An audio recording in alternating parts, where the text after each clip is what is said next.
to gel, for those of you who don't know. And are there any others that have a graduate in their families? Yes. And who is that, John? Oh, of course. Yes. So it's a great day, and it's also been a great day for our church. It's good to see Connie here. How is John doing this morning? Oh.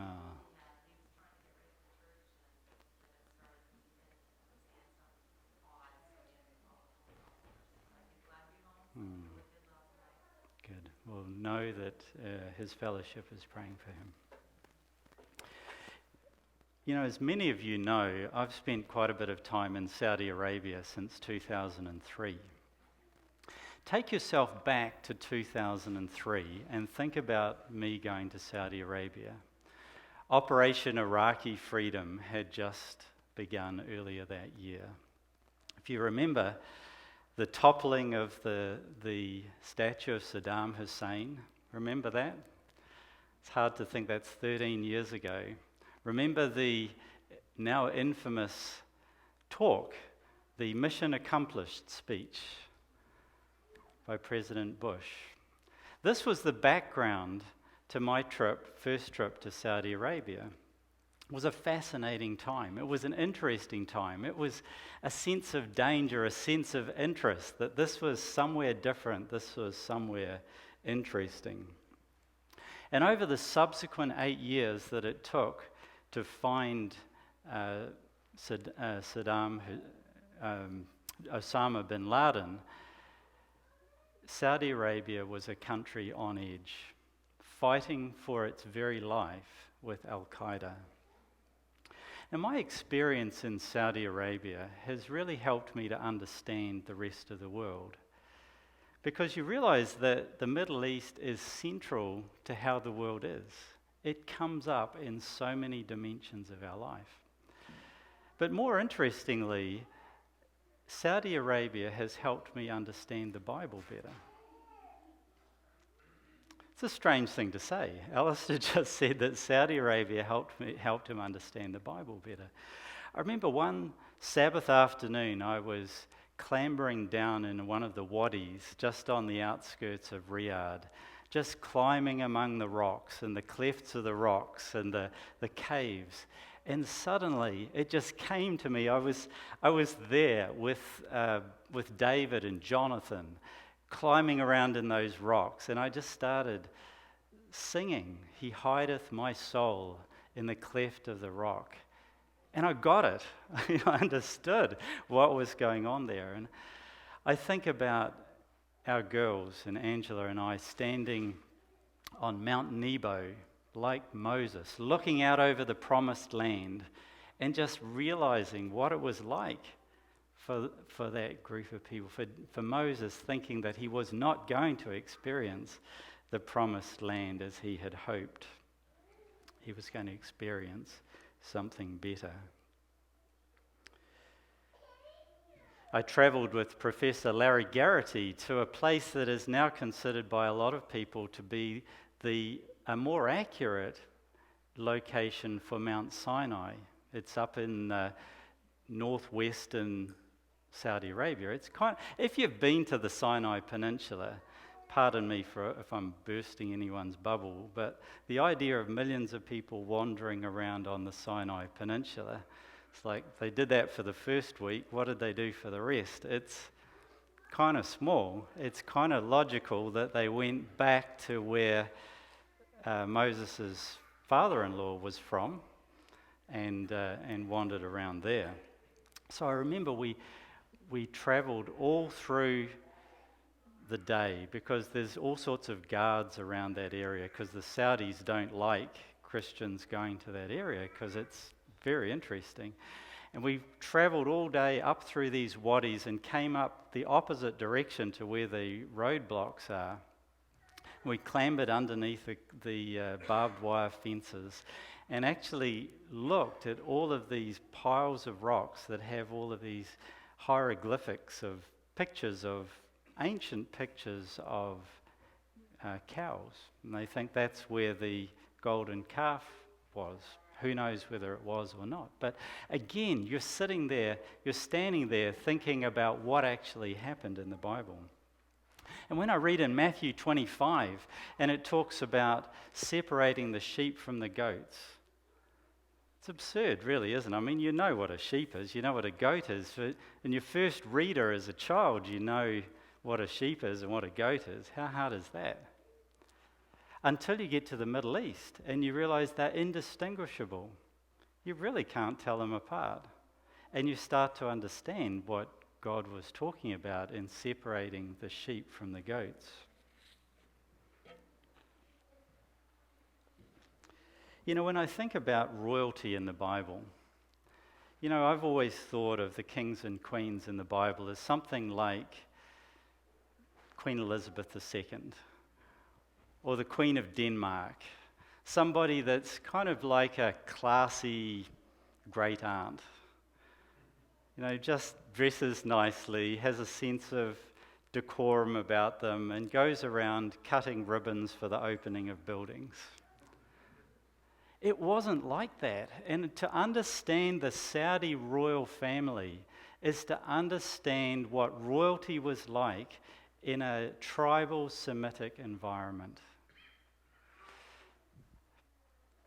You know, Roger Cabalas, one of our fellowship, ask him sometime about what it means to be with the royal family. He spent years actually living with the prince. He flew on his aircraft with him, traveled around the world. He was one of the go-to guys for one of the Saudi princes. Now, when you read about the legends of Abdulaziz ibn Saud, the founder of Saudi Arabia, those stories are very similar to the stories of David. He's quite the man, he's quite the warrior, and all of those stories are telling you about David. But it sort of comes alive when you're thinking about it in terms of the Saudi royal family. So with that background, I'd like us to go and have a closer look at the story of David and Bathsheba, Uriah and Bathsheba. So turn with me to 2 Samuel chapter 11. 2 Samuel chapter 11.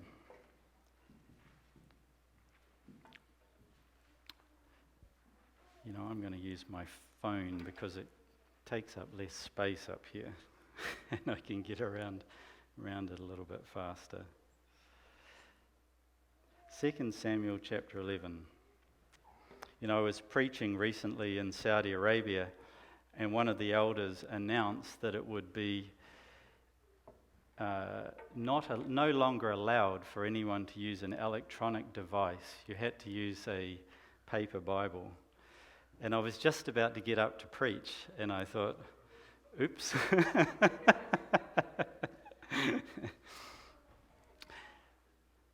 Have you ever wondered about why Uriah had to die?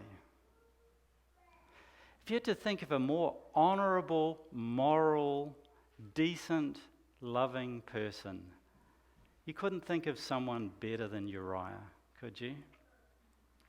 Christ-like. What's wrong with this story? The story should end with the honourable person getting his beloved, living happily ever after.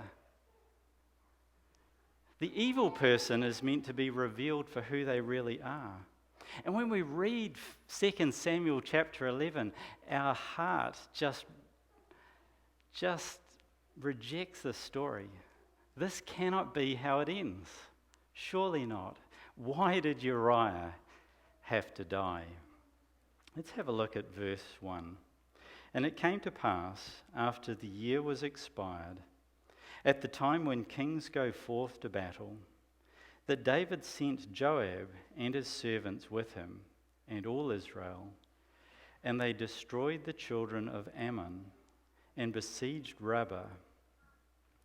But David tarried still at Jerusalem. It's Operation Rabbah. The commander of the forces is sleeping rough with his people. And where's David? David is sitting at home with his legs kicked back, enjoying life. Now we think, so what? We don't expect Queen Elizabeth to go to the Falkland Islands or to Iraq. It's just not what they do. But you have to understand that in the tribal Semitic environment, people would have read this and realized something was dreadfully wrong. The king was chief warrior. One of the main parts of his job was to integrate tribal families and to lead those tribal families and integrate them. He had a job that required that he was at the head of his army. You know, the King James, as I just read, says that he tarried. He was hanging out. He was just enjoying being king. You know, as a Semitic tribal king, you're just one day away from being replaced by someone else who does a better job of integrating those tribal Semitic families. It's a Game of Thrones that just never ends. It's verse 2 and 3. And it came to pass in an eventide that David arose from off his bed and walked upon the roof of the king's house. And from the roof he saw a woman washing herself. And the woman was very beautiful to look upon. And David sent and inquired after the woman. And one said, Is not this Bathsheba, the daughter of Eliam, the wife of Uriah the Hittite? Do you remember the Hittites? David remembered the Hittites. You see, David was a student of history and a student of human nature. To him, family was heritage and family was destiny. When I speak to my Saudi clients and I'll say, I need to go and meet with such and such a person, they'll say, what's their last name? And they will tell me, that person will have this personality, that person will do this in life. To them, to tell which family you're from is to say what their future is. When Abram arrived in the promised land, he was trying to find some legitimacy to actually owning land. Do you remember that? And he says, can I buy the cave of Machpelah? Remember that? What he was trying to do was saying, can I have a legal right to this land? And the Hittites said, no, you can lease it, or because you're a grand man, we'll just loan it to you. But they weren't going to sell land. And then eventually the Hittites said, okay, we will sell you land. That is an anathema. It is just absolutely a terrible thing to do in the Semitic psyche. Land is simply not for sale. Land is heritage. Land is lineage. You know, a Semitic man will bind his women in a harem. He'll put great big walls up around them and say, they are mine. They're protecting the heritage. Because offspring is lineage. Offspring is your destiny. It's to be protected. Land and your harem are essentially the same thing. I have a wife and 3 daughters. I've never had the sense that I need to create a great big wall around them. But in the Semitic world, that's what you do. That is, you're protecting the heritage. The Saudis absolutely look with disdain on the Palestinians. Why? Because the Palestinians, to them, lost the land, right? You don't do that. That is the worst thing that you can do in a Semitic environment, is lose the land. So David assumes that because Uriah is a Hittite, that he's open to negotiation, right? If he holds land as something that is an asset held for sale, then the assumption is that he would view Bathsheba's ownership as a commercial matter. At the very least, he assumes that Uriah would be open to negotiation. You see, we get this story completely wrong from a Western perspective, I think. We think that he saw a pretty girl, forced her to come to him, and forced himself on her. There is almost certainly more to this story than that, if you've ever had any understanding of how these things work in the Middle East. She would have been a religiously conservative girl, living under the veil, heavily protected by her family, her brothers, her uncles. There is no way. They were living in a close environment where the buildings were close together, connected by internal passageways. Young ladies of her status and stature simply didn't wander around just having random interactions with the king. She was no doubt a bright, lively girl because she gave birth to King Solomon, who's the wisest man that ever lived. And her father was Eliam, one of the mighty men of David, mentioned in 2 Samuel 23. And remember, Bathsheba's grandfather is Ahithophel. And Ahithophel was the person who was the advisor to Absalom. She was from a family of kingmakers. It was very important. They were part of the Semitic tribal system that really gave David his power base. This was the way it worked. David's interaction with women was almost completely about power. Everything that he did with women was to combine families, to bring tribes together, to strengthen the kingdom. Remember when he takes the daughter of Saul, takes her as his wife, and then sets her aside like a nun to make sure that there was never any legitimate offspring of Saul that could take the kingdom. It was like a Game of Thrones. It was very strategic. We think of this, it's a love story, he liked Bathsheba. He may have, but that's not what this is about. Let me ask you a question. When the serpent wooed Eve, was it a game of love or was it a game of strategy? Strategy. Did this... You're right. Did the serpent want to establish a relationship with Eve, or was this about obtaining control over her kingdom? And did the serpent force Eve to eat the fruit? No, this wasn't spiritual rape. This was inviting Eve to see that somehow God was holding her back from what she truly could be. Here she was, the husband of Adam, when she could truly be a god. She was a god in waiting.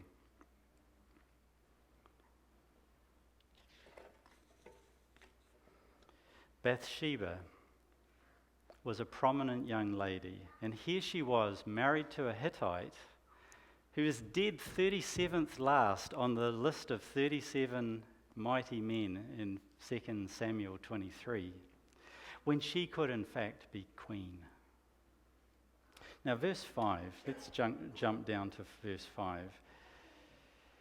And the woman conceived and sent and told David and said, I am with child.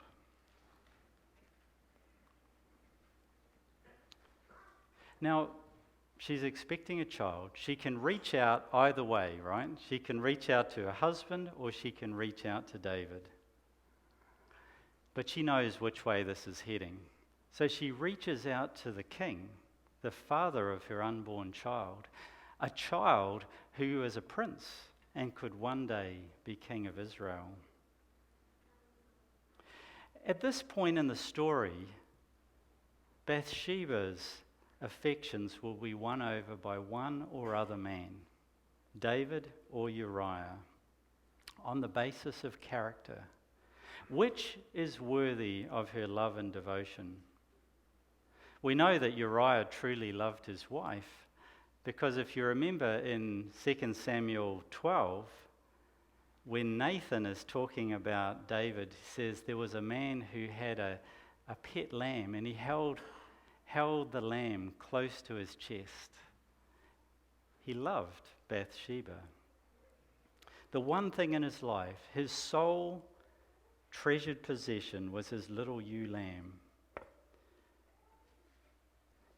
Uriah had a tender love for his wife, but that was it. He didn't have political clout. He was the least of the mighty men. Would Bathsheba choose someone who loved her or someone who was offering power and social advancement? In verse 7 and 8, and you can scan down there, I won't read it for the sake of time. But David tries to lower Uriah down to his moral level. David's living this life of self-interest, and he says, Uriah, go home, kick back, enjoy. Uses the same word in Hebrew. It's that same word that's interpreted tarry. Hang out, just relax. I see Uriah as a type of Christ. And just as Satan tempted Jesus in the wilderness, the temptation was he was saying to Jesus, be like me, be like Satan. You want the kingdom? Just take it. You want what is for you? Just take it. Be like me. And just in the same way, David is tempting Uriah to just be like him. Bring him down to his own moral level.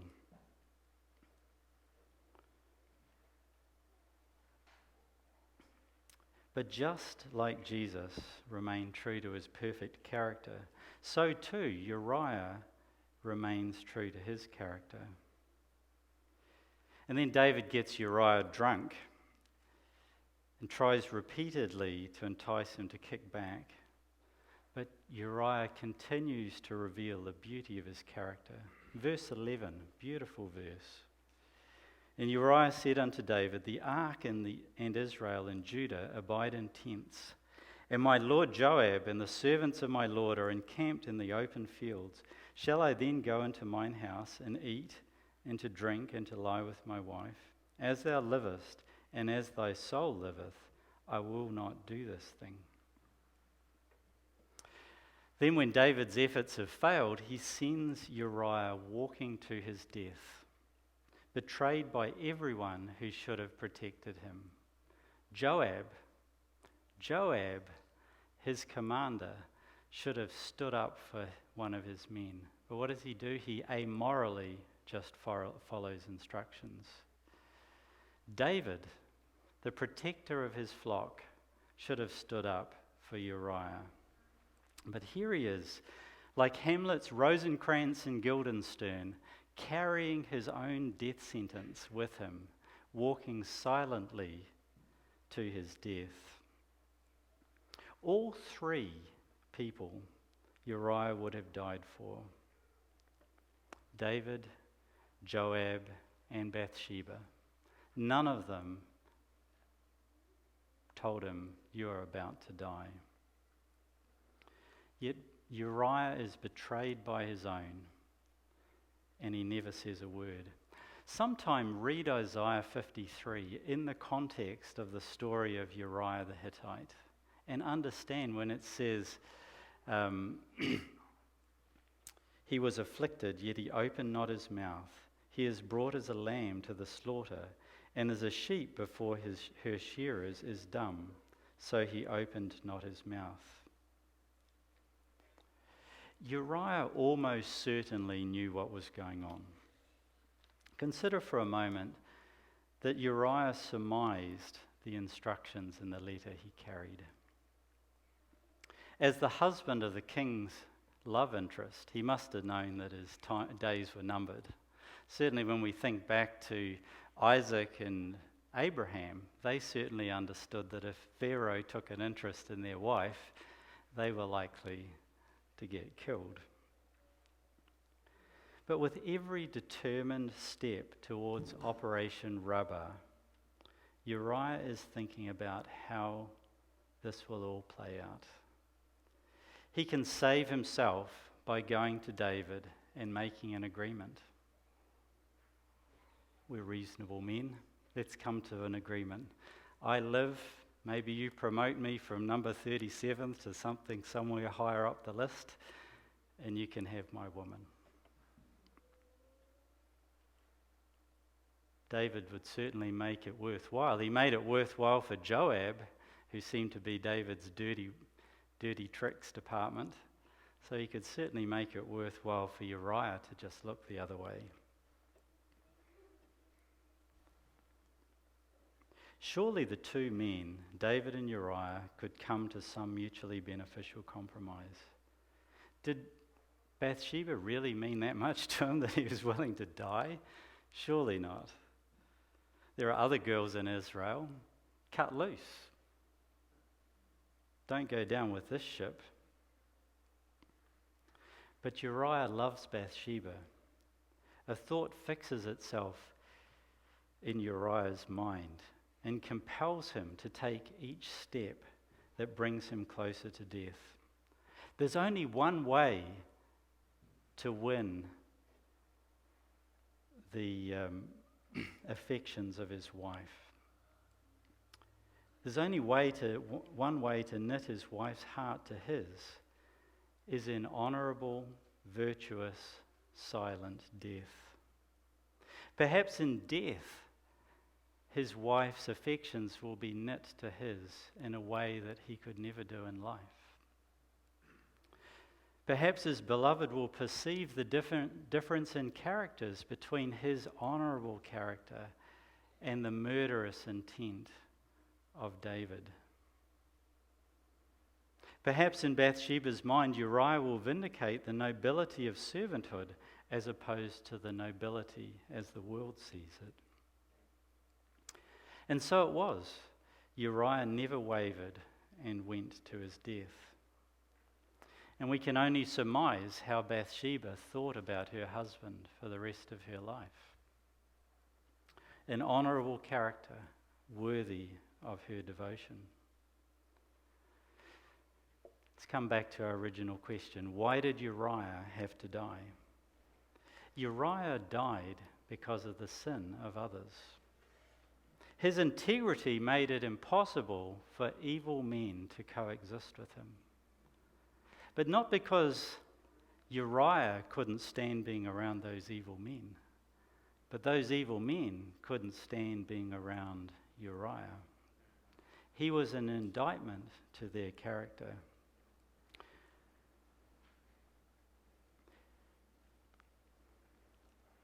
Uriah died because there was no other way to win the affection of his beloved through the strength of his character and to unmask David's murderous character.